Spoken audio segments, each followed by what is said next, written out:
Hello students. So students, in this session we are going to start with a new chapter. This is chapter number 10th and the name of this chapter is animal tissue. So yes, in this chapter we are going to study about different kinds of animal tissue. So as we know that tissues, it is a group of cells having the same embryonic origin, same structure and the same function. Okay, so how do you consider a tissue? A tissue, it is made up of group of cells. But these group of cells, they should have the same embryonic origin, they should have the same structure and they should also perform the similar function. And this group of cell can be considered as a tissue. Now various such tissues, they combine together in an orderly manner to form a large functional unit which is called as an organ. And several such organs, they combine together to form an organ system. Okay, so this is what you have learned in your lower classes, that a group of cells will form a tissue, a group of tissues will form an organ, and a group of organs together will form an organ system. Now talking about the basic structural unit of this whole organ system, that is a cell. So cells are of two types, the somatic cells and the germ cells, correct? So let us study about the somatic cell and the germ cell one by one. Somatic cell, the somatic word, it has been derived from the Greek word soma. Soma means body, okay? So all the cells of our body other than the reproductive cell, that means other than the sperm or the ova cells, are called as the somatic cells. Okay, and the other type of cell is called the germ cell. So what are germ cells? Germ cells are the reproductive ones, the sperm and the ova. Sperm and the ova are considered to be the germ cells. Okay, so these are the two types of cell, basic types of cells that are found in our body. Now let us talk about the histology as well.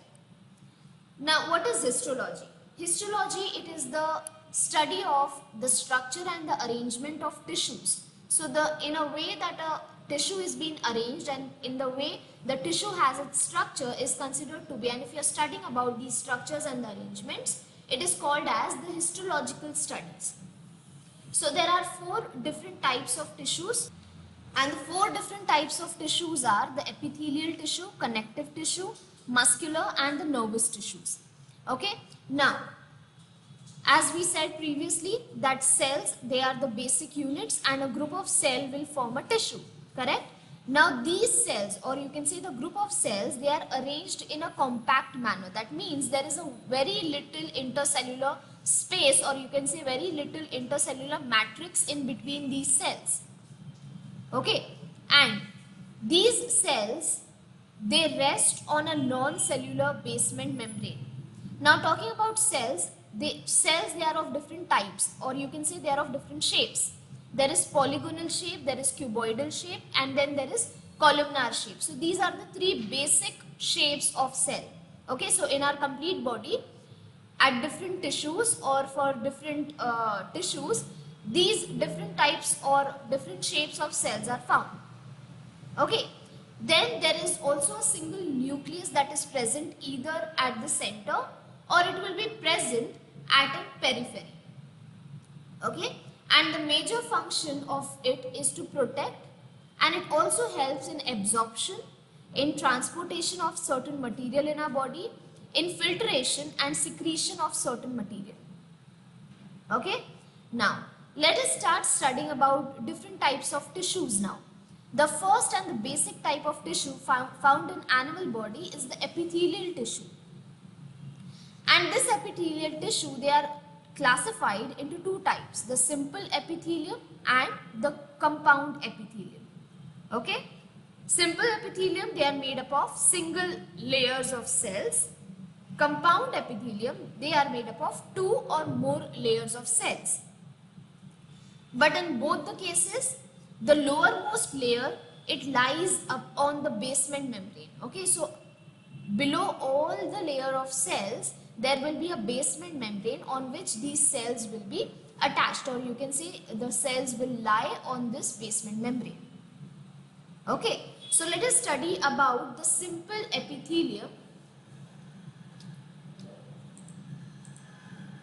So simple epithelium, the first type of simple epithelium is squamous epithelial cell.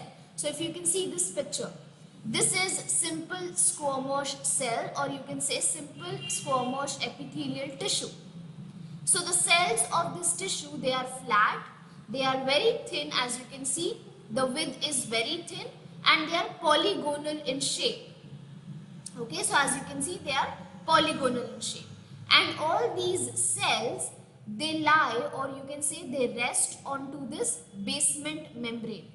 Now if you see these cells, they are arranged in a pavement manner. Now what is a pavement? Pavement means all these cells, they fit together like tiles that you see on a footpath. Okay, so the stones of the tiles that you see on the footpath are called as pavements. And so these cells, they are also called as the pavement epithelium. Okay, so there is a prominent spherical, or you can say an oval nucleus which is present at the center of the cell. They are very thin.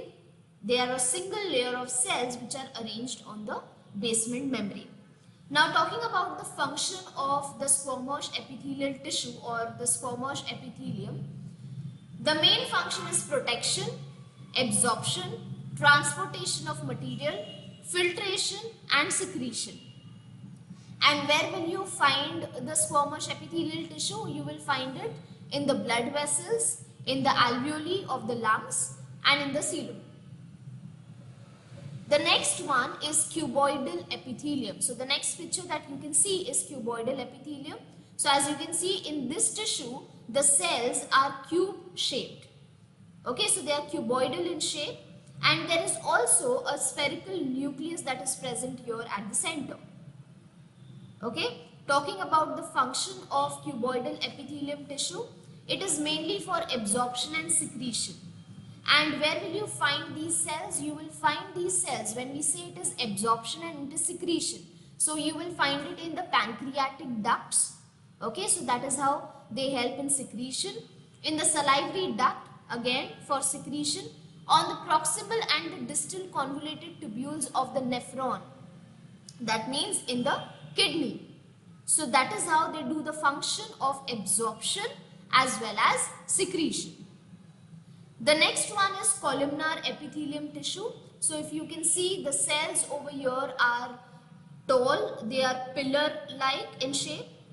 Okay, now inner ends of these cells, they are narrow, while the free ends, you can see they are broad.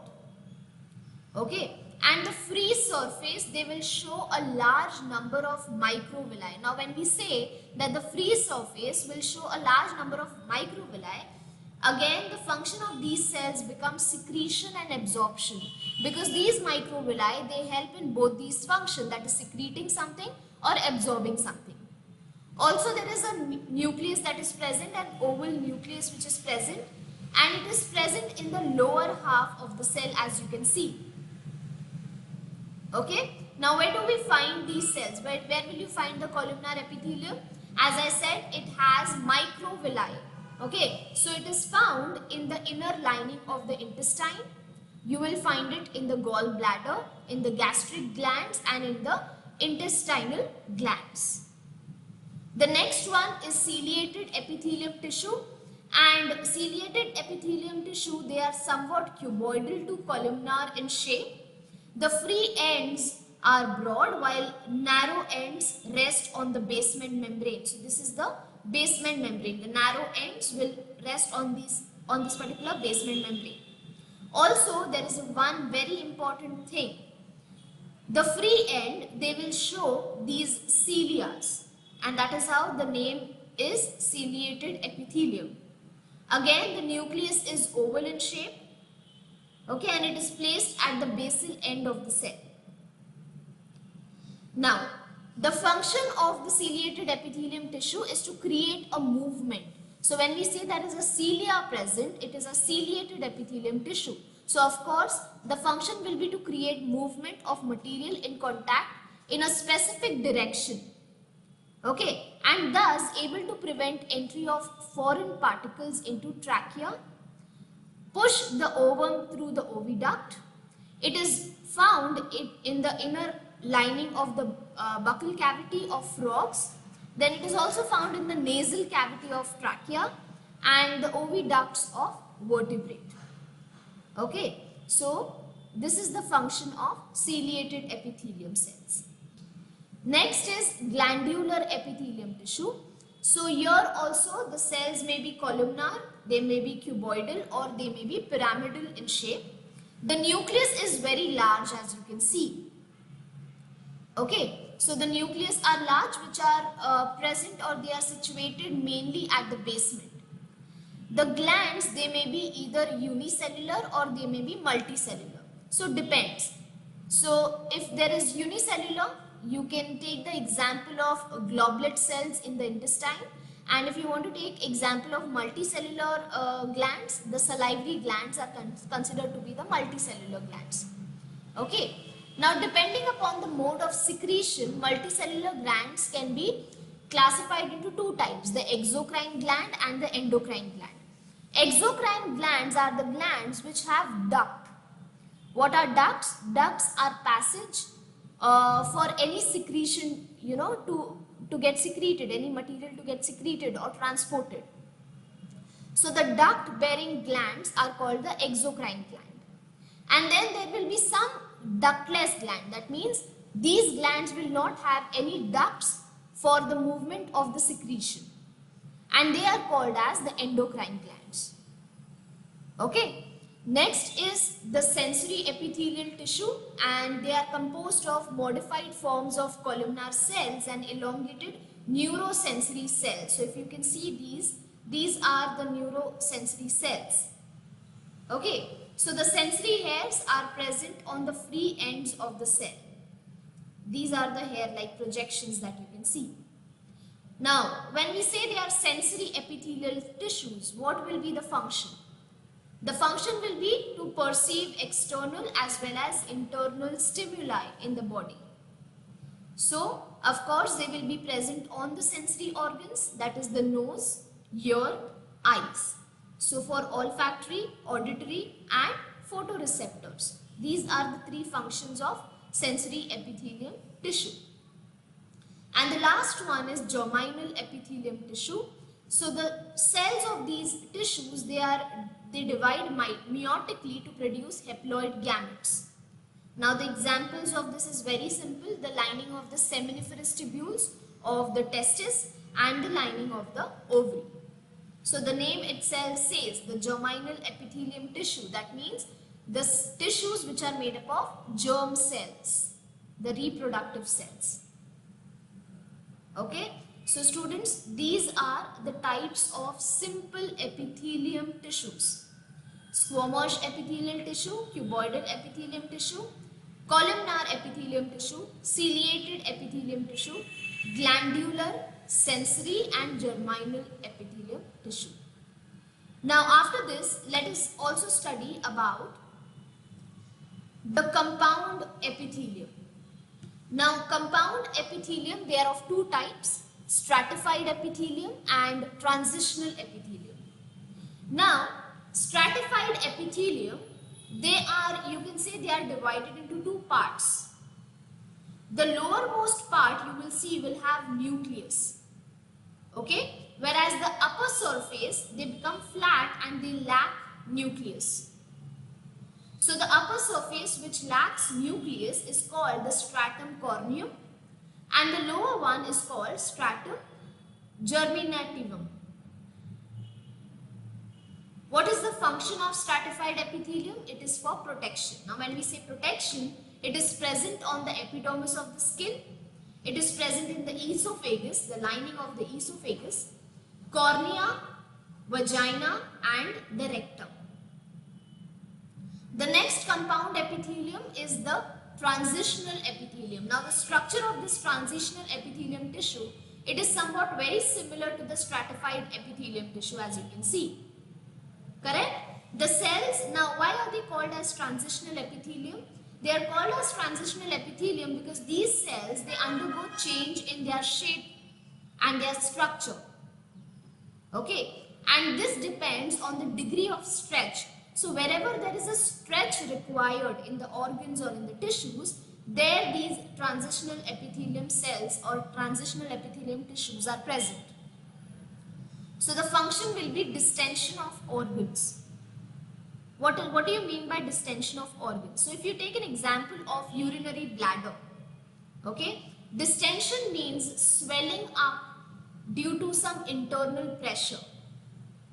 Okay, so your urinary bladder, it swells up when it is filled with urine.